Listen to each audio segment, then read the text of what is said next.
If you had been on this morning's flight from Sacramento to Los Angeles, you'd have seen a pair of newlyweds on the commencement of their honeymoon. You would have overheard how proudly he said, "My wife," all through the short flight.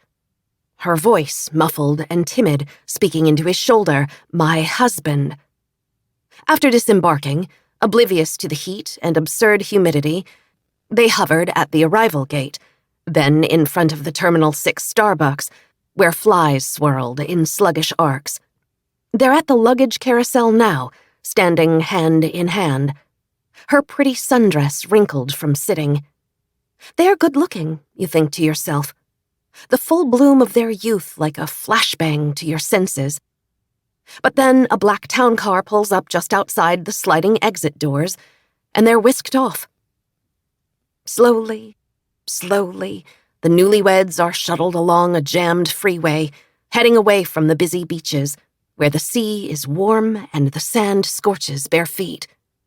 They won't get to see the indigenous folks peddling mango and pineapple spears, or the sheriff's department patrolling them from atop their ATVs.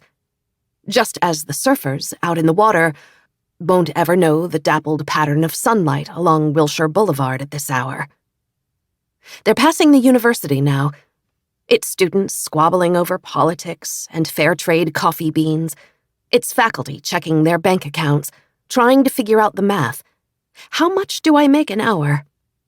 Meanwhile, the Save-On turned Rite Aid turned Walgreens is empty once more.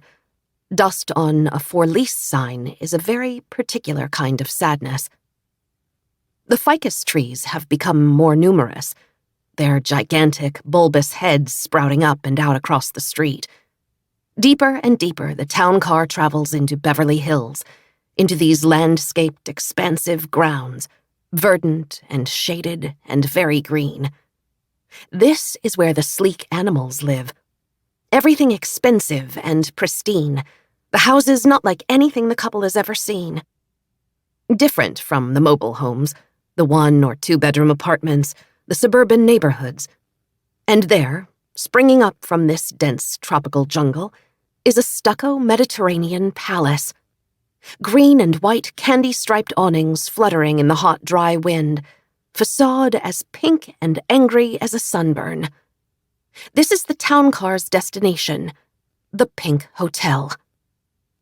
"A reservation is under Mr. and Mrs. Collins," the husband tells the front desk. The wife frowns. Her thumb slips into her mouth, the nail inserted between 2 pearly incisors. She repeats this new last name in her mind, over and over, but its meaning slips away. She chews harder, aware of Keith beside her, chatting up the hotel front desk manager, the assistant manager, whoever else might be nearby.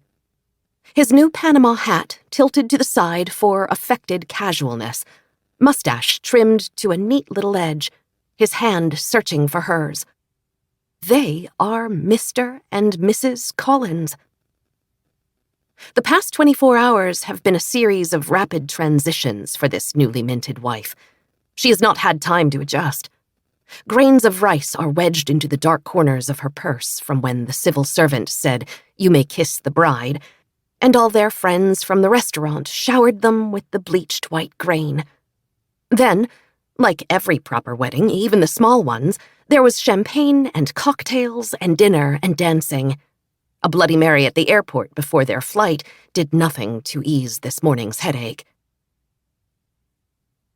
Thank you for listening to this clip provided to you by Macmillan Audio.